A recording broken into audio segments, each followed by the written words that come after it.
Subscribe कीजिए are K learning channel को और बेल आइकन प्रेस कीजिए लेटेस्ट वीडियो सबसे पहले पाने के लिए।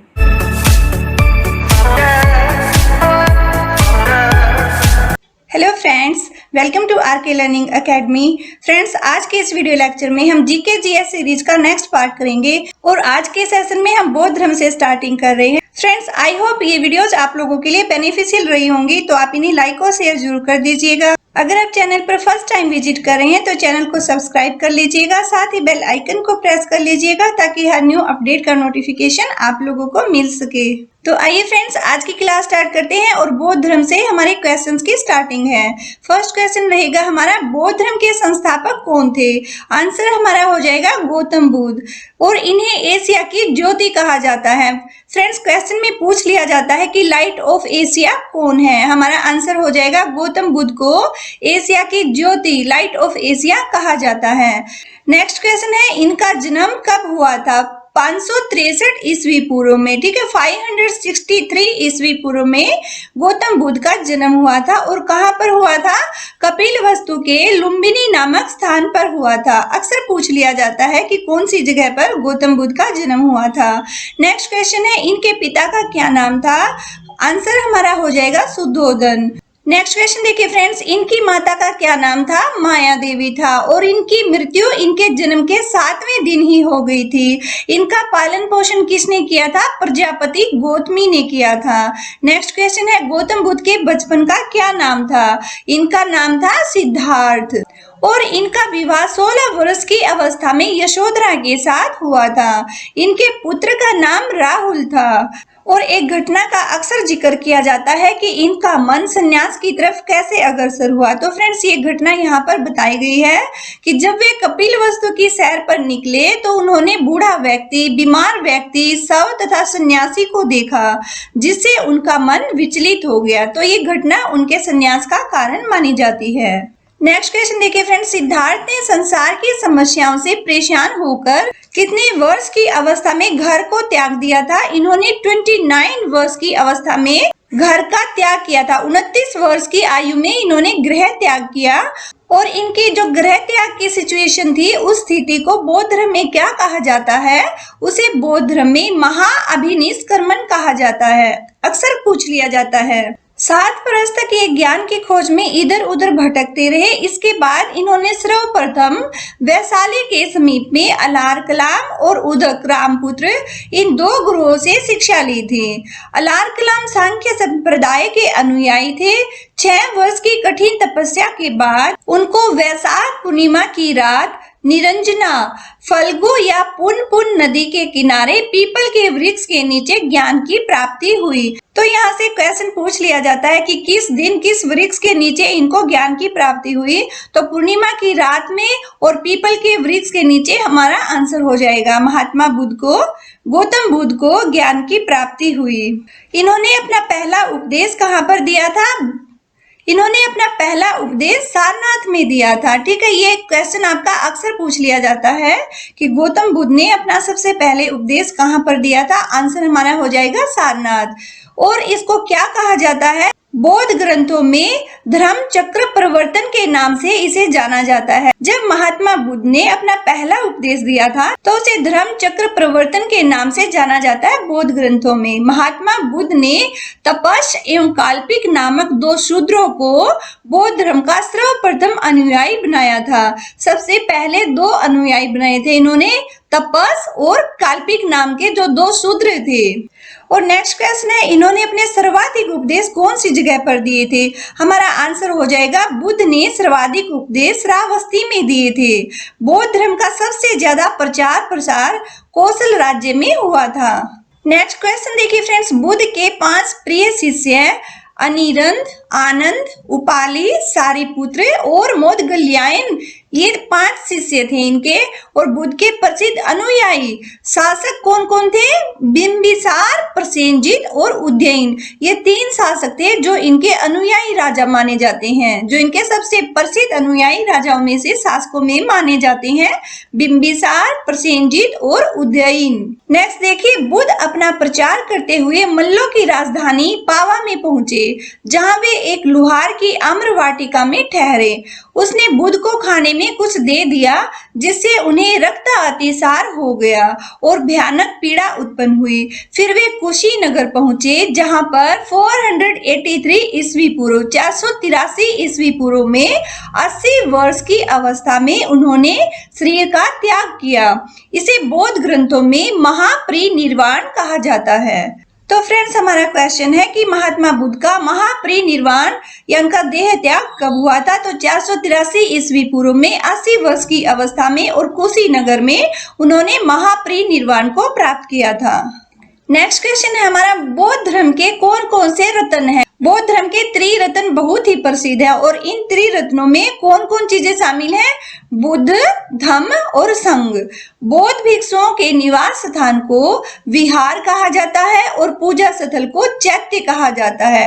वेरी इंपॉर्टेंट क्वेश्चन है फ्रेंड। ये क्वेश्चन हमारा बनता है, बौद्ध भिक्षुओं के निवास स्थान को क्या कहा जाता है? तो आंसर हो जाएगा विहार। और इनके पूजा स्थल को क्या कहा जाता है? चैत्य। हमारा आंसर चैत्य हो जाएगा।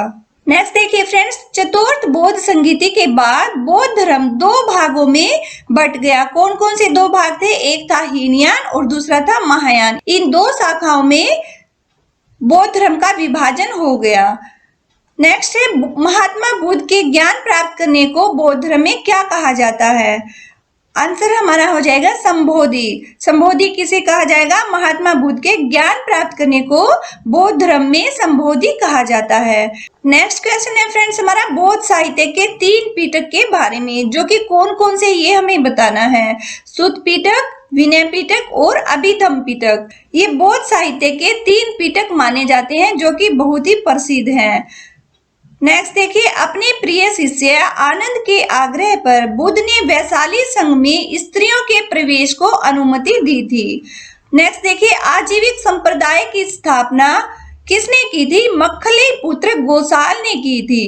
आजीविक संप्रदाय की स्थापना। आजीविक संप्रदाय से किससे रिलेटेड था? ये बुद्ध के समकालीन था।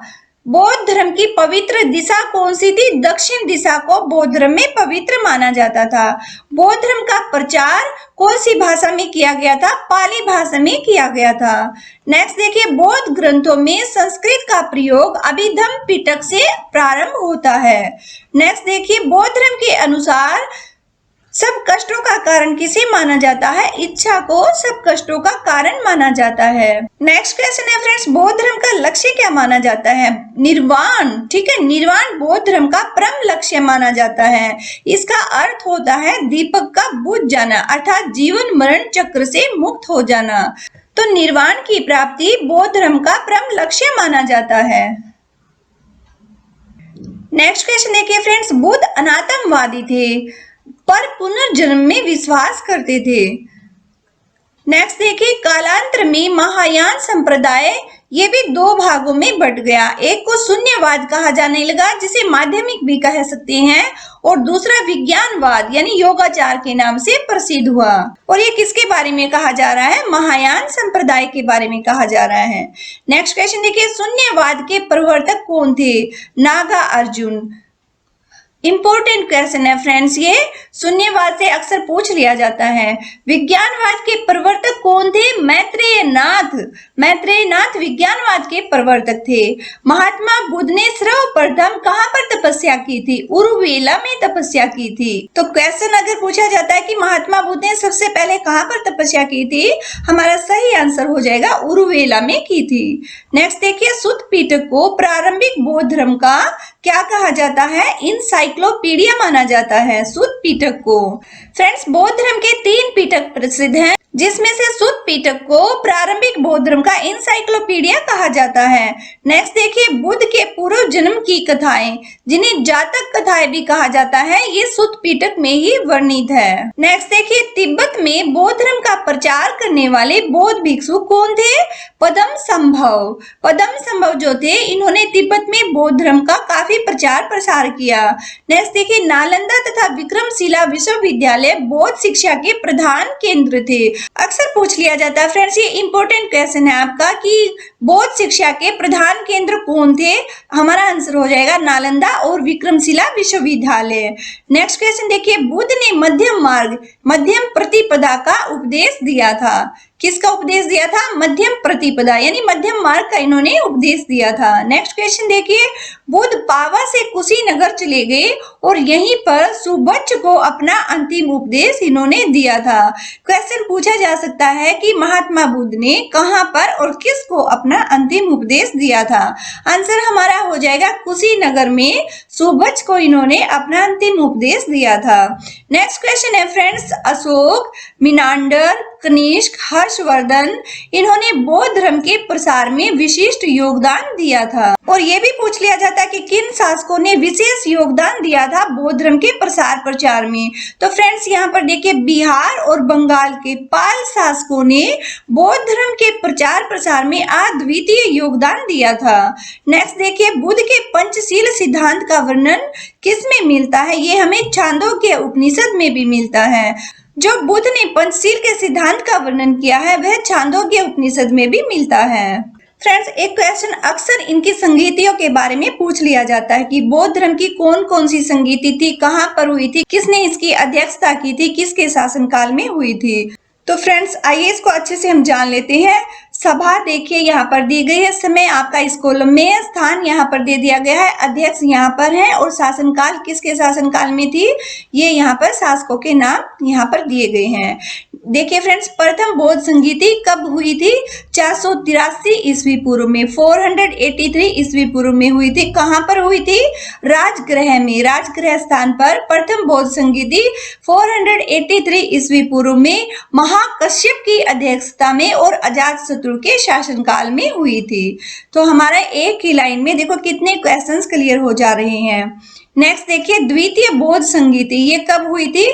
383 ईस्वी पूर्व में हुई थी, वैशाली में हुई थी और सभा कामी ने इसकी अध्यक्षता की थी और इस समय में कालाशोक का शासनकाल था द्वितीय बौद्ध संगीति के दौरान। नेक्स्ट क्वेश्चन देखिए, तृतीय बौद्ध संगीति ये 255 ईस्वी पूर्व में हुई थी, पाटलिपुत्र में की गई थी और मोगलीपुत्र की अध्यक्षता में इसका आयोजन किया गया था। अशोक उस समय पर शासन कर रहे थे। अशोक के शासनकाल में तृतीय बौद्ध संगीति का आयोजन किया गया था, मोगलीपुत्र ने इसकी अध्यक्षता की थी और पाटलिपुत्र में इसका आयोजन किया गया था।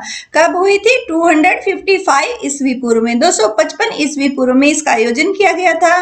फ्रेंड्स, ये आपका इंपॉर्टेंट क्वेश्चन बनता है कि अशोक के शासनकाल में बौद्ध धर्म की कौन सी संगीति हुई थी, कहां पर हुई थी, किसने इसकी अध्यक्षता की थी? और नेक्स्ट है आपकी जो लास्ट थी इनकी चतुर्थ बौद्ध संगीति, ये प्रथम शताब्दी में हुई थी, कुंडल वन यानी कश्मीर में इसका आयोजन किया था, वसुमित्र ने इसकी अध्यक्षता की थी और कनिष्क के शासनकाल में इसका आयोजन किया गया था। तो फ्रेंड्स, ये हमारी जो 4 बौद्ध संगीतियां थी, यहाँ से हर कॉम्पिटिटिव एग्जाम में अक्सर क्वेश्चन पूछ लिया जाता है कि बौद्ध संगीतियां किसके शासनकाल में, कौन से समय में, कहां पर, कब की गई थी, किसकी अध्यक्षता में की गई थी। तो फ्रेंड्स, हमने एक ही टेबल में इन सबको कर लिया है। नेक्स्ट देखिए, अब आ गया हमारा शैव धर्म। जैन धर्म हम कर चुके हैं, बौद्ध धर्म हम कर चुके हैं। तो आइए अब देखते हैं शैव धर्म के बारे में। क्वेश्चन है हमारा, भगवान शिव की पूजा करने वालों को क्या कहा जाता है? शैव धर्म वाला कहा जाता है। शिवलिंग की पूजा का पहला साक्ष्य हमें कहां पर मिला है? हड़प्पा से हमें इसके साक्ष्य मिले हैं। क्वेश्चन पूछा जा सकता है कि शैव धर्म के साक्ष्य कहां से मिले हैं? आंसर हमारा हो जाएगा हड़प्पा से इनकी हमें प्राप्ति हुई है। नेक्स्ट क्वेश्चन है फ्रेंड्स, शिव का अभिप्राय क्या होता है? शिव का अभिप्राय होता है मंगलमय होना यानी कल्याणकारी होना। और शिव के कितने अवतार माने जाते हैं? 11 रुद्र अवतार माने जाते हैं। नेक्स्ट क्वेश्चन देखिए फ्रेंड्स, ऋग्वेद में शिव के लिए रुद्र नामक देवता का उल्लेख हुआ है। तो हमें क्वेश्चन पूछ लिया जाता है कि रुद्र नामक देवता का उल्लेख कौन से वेद में किया गया है? आंसर हो जाएगा हमारा ऋग्वेद। नेक्स्ट क्वेश्चन देखिए फ्रेंड्स, अथर्ववेद में शिव को क्या कहा गया है? भाव, सर्व, पशुपति तथा भूपति। अथर्ववेद में इन नामों से शिव को संबोधित किया गया है, भव से, सर से, पशुपति से और भूपति के नाम से। नेक्स्ट क्वेश्चन देखिए, लिंग पूजा का स्पष्ट वर्णन कहाँ पर मिलता है? मत्स्य पुराण में हमें लिंग पूजा के संकेत मिलते हैं, स्पष्ट वर्णन मिलता है। और नाथ संप्रदाय की स्थापना मत्स्येंद्र नाथ ने की थी तथा इसका प्रचार बाबा गोरखनाथ ने किया था। नेक्स्ट क्वेश्चन देखिए फ्रेंड्स, पाशुपत संप्रदाय शैवों का सबसे प्राचीन संप्रदाय है। पूछ लिया जाता है कि शैव धर्म का सबसे प्राचीन संप्रदाय कौन सा है? आंसर हमारा हो जाएगा पाशुपत संप्रदाय। और इसके संस्थापक कौन थे? लकुलिश। लकुलिश इसके संस्थापक थे, जिन्होंने भगवान शिव के 18 अवतारों में से एक माना जाता है। नेक्स्ट क्वेश्चन देखिए फ्रेंड्स, आजीवक संप्रदाय का संस्थापक किसे माना जाता है?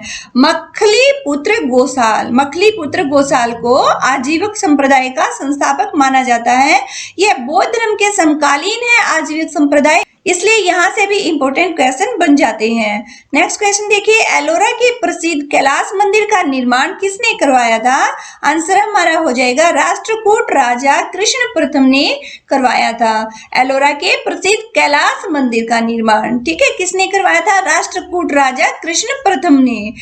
इंपॉर्टेंट क्वेश्चन है फ्रेंड्स, यहाँ से जो भी हम क्वेश्चंस आप लोगों को करा रहे हैं ये सिलेक्टेड और इम्पोर्टेंट क्वेश्चन है, जो कि आपके यूपीएससी, एसएससी, पीसीएस एक्सेट्रा हर प्रकार के कॉम्पिटिटिव एग्जाम में आप लोगों के यहाँ से अक्सर क्वेश्चन पूछे जाते हैं। चाहे आप टीचिंग एग्जाम के लिए अप्लाई कर रहे हैं, चाहे आप स्टेट लेवल पर कोई एग्जाम दे रहे हैं, चाहे आप यूपीएससी दे रहे हैं, फ्रेंड्स सबके लिए आपके ये हिस्ट्री के क्वेश्चन आपके बहुत ही इंपॉर्टेंट है।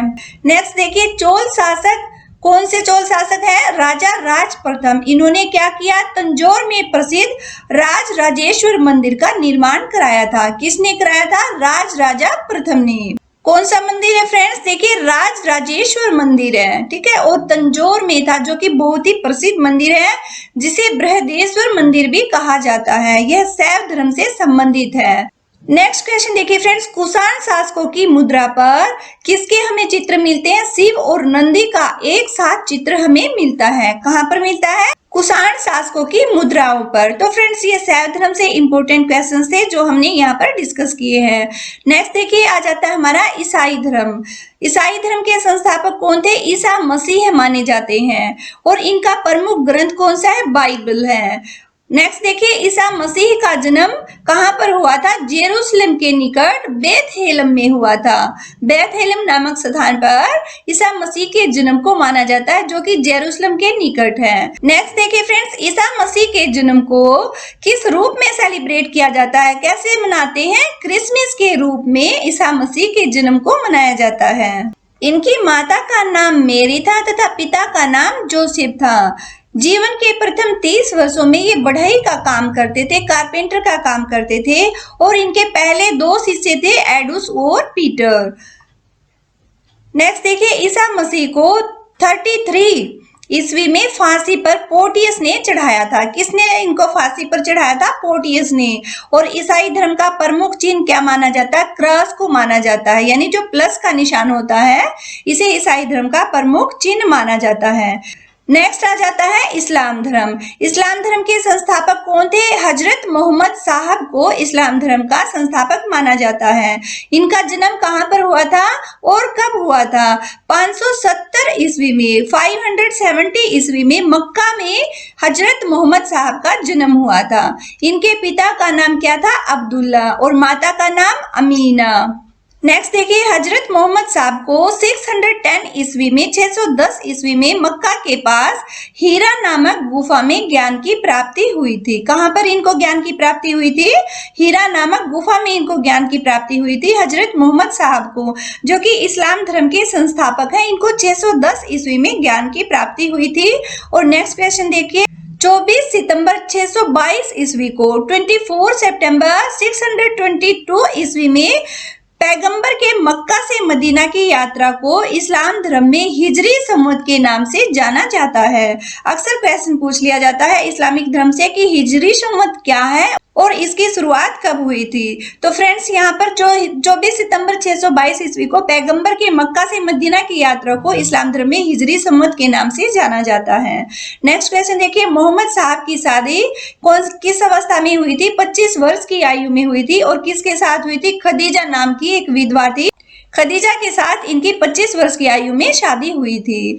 नेक्स्ट देखिए, मोहम्मद साहब की पुत्री का नाम क्या था? फातिमा, और दामाद का नाम क्या था? अली। नेक्स्ट देखिए, इस्लाम धर्म का पवित्र ग्रंथ कौन सा है? कुरान को इस्लाम धर्म का पवित्र ग्रंथ माना जाता है। नेक्स्ट क्वेश्चन देखिए, हजरत मोहम्मद साहब की मृत्यु कब हुई थी? 632 ईस्वी में, ठीक है, 632 ईस्वी में इनकी मृत्यु हुई थी और इन्हें मदीना में दफनाया गया था। ये क्वेश्चन पूछ लिया जाता है कि जो इनके पैगंबर थे मोहम्मद साहब, उनकी मृत्यु कब हुई थी और उनको कहाँ पर दफनाया गया था? तो आंसर हमारा हो जाएगा 632 ईस्वी में हजरत मोहम्मद साहब की मृत्यु हुई थी और इनको मदीना में दफनाया गया था। नेक्स्ट क्वेश्चन देखिए, मोहम्मद साहब की मृत्यु के बाद इस्लाम धर्म कितने भागों में बंट गया था? आंसर हमारा हो जाएगा 2 भागों में विभाजित हो गया था। मोहम्मद साहब की मृत्यु के बाद इस्लाम धर्म 2 भागों में बंट गया था, एक शिया और दूसरा सुन्नी। नेक्स्ट देखिए, शिया मोहम्मद साहब के दामाद की शिक्षाओं में विश्वास करते थे और सुन्नी मोहम्मद साहब के कथनों पर विश्वास करते थे। जो इनके दामाद थे अली, उनकी हत्या कर दी गई थी 661 ईस्वी में। अली के पुत्र हुसैन की हत्या भी कर दी गई 680 ईस्वी में, 680 ईस्वी में, जो कि करबला इराक में इनकी हत्या की गई थी। मोहम्मद साहब के उत्तराधिकारी को खलीफा कहा जाता था। इस्लाम जगत में खलीफा पद 1924 ईस्वी तक रहा, 1924 ईस्वी तक खलीफा का पद रहा, जो कि मोहम्मद साहब के उत्तराधिकारी माने जाते थे, क्योंकि इसी वर्ष इसे तुर्की शासक मुस्तफा कमाल पाशा ने समाप्त कर दिया था।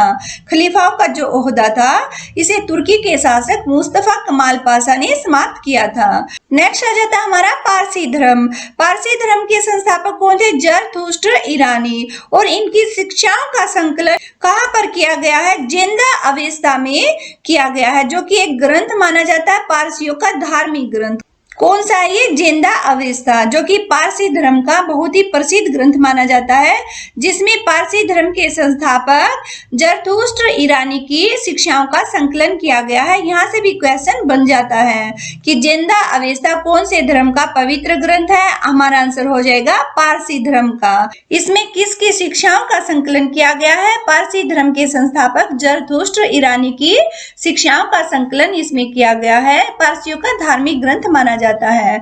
और इनकी मूल शिक्षा का सूत्र क्या है? सद्विचार, सद्वचन और सद्कार्य, ये 3 चीजें इनके मूल शिक्षा का सूत्र माना जाता है। और पारसी लोग किस में पूजा करते हैं? ये लोग अग्नि मंदिर में पूजा करते हैं। पारसियों का अग्नि मंदिर पूजा विशेष महत्व रखता है और इनके अनुयायी एक ईश्वर अहुर को मानते हैं। ठीक है फ्रेंड्स, ये हमारे पारसी धर्म से रिलेटेड जो इम्पोर्टेंट क्वेश्चन थे उनको हमने यहाँ पर डिस्कस किया है। अब नेक्स्ट आ जाता है सिख धर्म।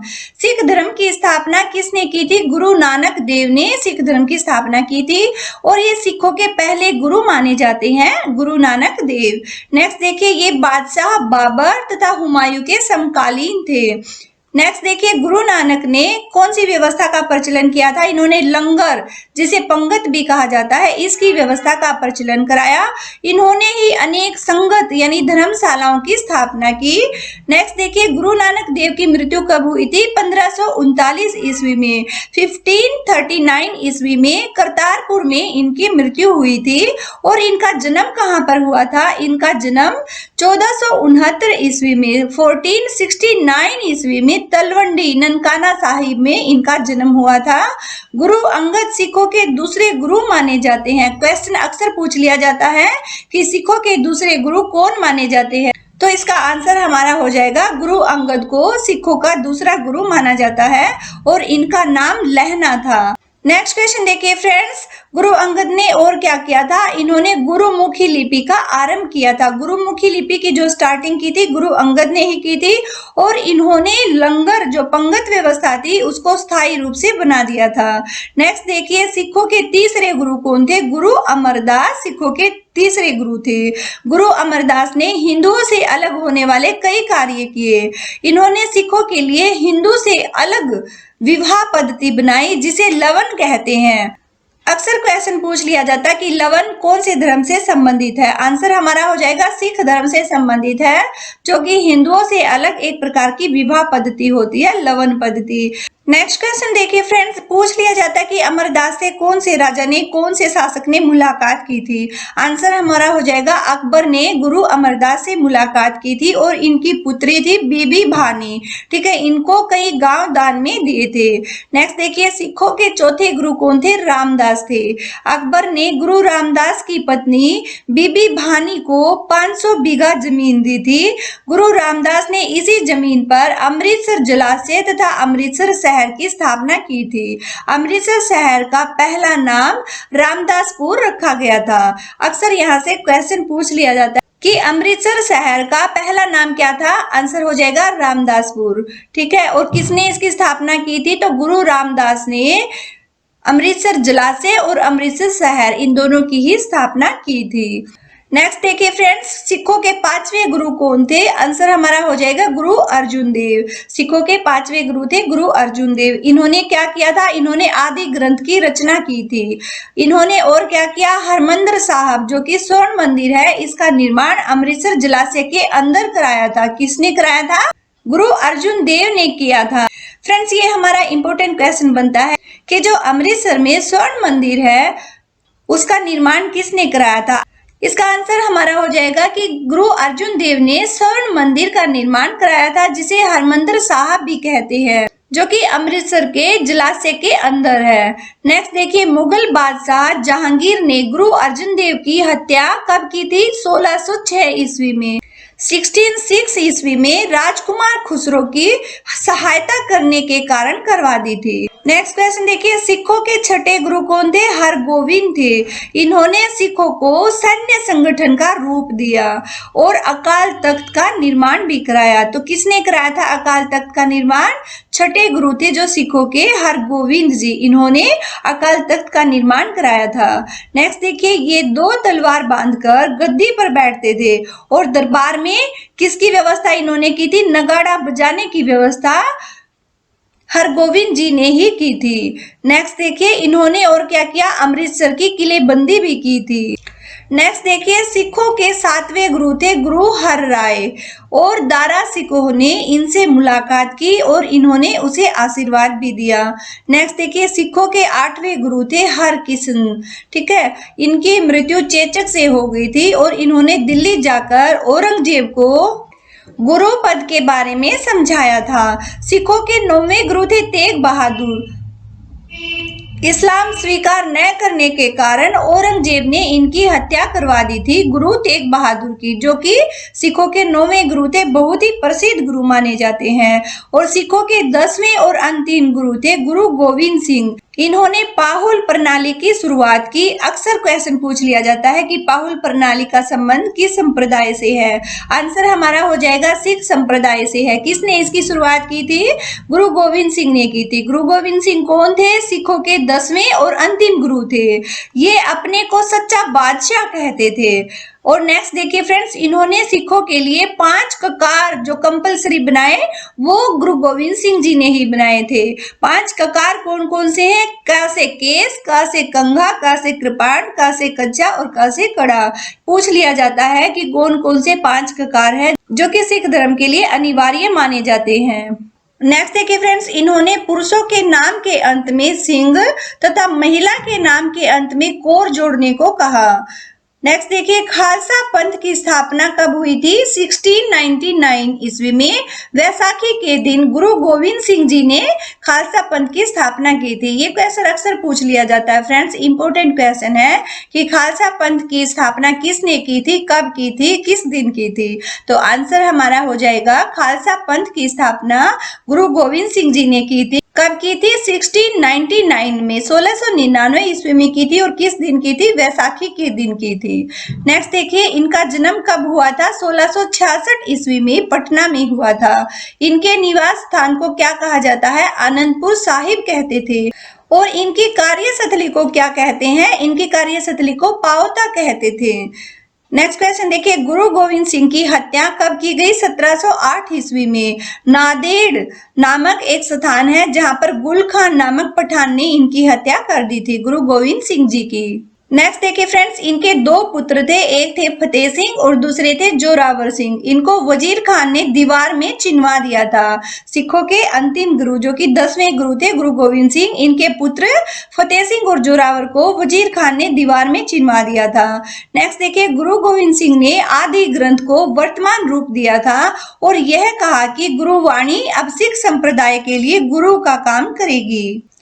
नेक्स्ट देखिए, बंदा बहादुर, इनका जन्म कब हुआ था? 1670 ईस्वी में पुंछ जिले के रजौली गांव में हुआ था। इनके बचपन का नाम लक्ष्मण दास था। इनके पिता का नाम रामदेव भारद्वाज था और इन्होंने क्या किया था? लोहगढ़ को अपनी राजधानी बनाया था और इन्होंने गुरु गोविंद तथा गुरु नानक देव इनके नाम के सिक्के चलाए थे बंदा बहादुर ने। तो ये आपका एक इम्पोर्टेंट टॉपिक है फ्रेंड्स, यहाँ से भी क्वेश्चन पूछ लिए जाते हैं। और बंदा बहादुर क्यों प्रसिद्ध हैं? क्योंकि इन्होंने मुगल फौजदार जो वजीर खान थे, जिन्होंने गुरु गोविंद सिंह के पुत्रों को दीवार में चिनवा दिया था, उस वजीर खान की हत्या इन्होंने ही की थी। नेक्स्ट देखिए फ्रेंड्स, शहादरा कत्लगढ़ी के नाम से विख्यात है, जहां पर बंदा बहादुर ने हजारों मुगल सैनिकों को मौत के घाट उतार दिया था। नेक्स्ट देखिए, मुगल बादशाह फर्रुख हसीर के आदेश पर 1716 ईस्वी में बंदा बहादुर को गुरदासपुर नांगल नामक स्थान पर मार दिया गया था। इनकी भी हत्या करा दी गई थी। मुगल बादशाह फर्रुख हसीर के आदेश पर 1716 में इनको बंदा बहादुर को भी गुरदासपुर नांगल नामक स्थान पर मार दिया गया था। नेक्स्ट है महाराजा रणजीत सिंह। इनके बारे में तो आप सब लोग जानते ही होंगे, अक्सर यहाँ से क्वेश्चन पूछ लिया जाता है। इनका जन्म कहाँ हुआ था, कब हुआ था, आइए जान लेते हैं। इनका जन्म गुजरावाला में हुआ था, महाराजा रणजीत सिंह का। कब हुआ था? 2 नवंबर 1780 को इनका जन्म हुआ था और ये 1798 से लेकर 99 में लाहौर के शासक बने थे। नेक्स्ट देखिए, 25 अप्रैल 1809 ईस्वी को 25 अप्रैल 89 ईस्वी को महाराजा रणजीत तथा चार्ल्स मेटकाफ के बीच अमृतसर की संधि हुई थी। महाराजा रणजीत सिंह का विदेश मंत्री फकीर अजीजुद्दीन और वित्त मंत्री दीनानाथ था। महाराजा रणजीत सिंह की मृत्यु 1839 ईस्वी में हुई थी। नेक्स्ट देखिए, भैरवल की संधि कब हुई थी? 1846 ईस्वी में हुई थी और किसके बीच में हुई थी? अंग्रेजों तथा राजा दिलीप सिंह के बीच में हुई थी। नेक्स्ट देखिए फ्रेंड्स, महाराजा रणजीत की धार्मिक राजधानी पेशावर, पुरुषपुर भी जिसे कहा जाता था, और राजनीतिक राजधानी थी इनकी लाहौर। ठीक है, नेक्स्ट टॉपिक है फ्रेंड्स हमारा वैष्णव धर्म। फ्रेंड्स, आज के इस एक ही सेशन में हमने जितने भी इम्पोर्टेंट धर्म से रिलेटेड क्वेश्चंस आते हैं, सब धर्मों के मोस्ट इम्पोर्टेंट टॉपिक्स को हम कवर कर रहे हैं। इम्पोर्टेंट क्वेश्चंस को हम यहाँ पर ले रहे हैं ताकि एक ही जगह पर, एक ही वीडियो में, एक ही लेक्चर में आपके सब इम्पोर्टेंट क्वेश्चंस आप लोगों को मिल सके। फ्रेंड्स देखिए, वैष्णव धर्म के बारे में जो भी इम्पोर्टेंट फैक्ट हैं वो हम जान लेते हैं। वैष्णव धर्म की जानकारी कहाँ पर हमें मिलती है? उपनिषदों में हमें इसकी जानकारी मिलती है। और इसका विकास किससे हुआ? भगवत धर्म से इसका विकास हुआ है, वैष्णव धर्म का। वैष्णव धर्म के प्रवर्तक कौन थे? कृष्ण थे, जो कि वृषण कबीले के थे और इनका निवास स्थान मथुरा था। कृष्ण का सबसे पहले उल्लेख छांदोग्य उपनिषद में भी मिलता है, जिसमें इनको देव की पुत्र कहा गया है और अंगिरस का शिष्य कहा जाता है। विष्णु के 10 अवतारों का उल्लेख मत्स्य पुराण में मिलता है। ये क्वेश्चन में पूछ लिया जाता है कि मत्स्य पुराण में किसके अवतारों का वर्णन मिलता है, तो आंसर हमारा हो जाएगा विष्णु के 10 अवतारों का उल्लेख हमें मत्स्य पुराण में मिलता है। भगवान विष्णु के सुदर्शन चक्र में कितनी तिलियां थी?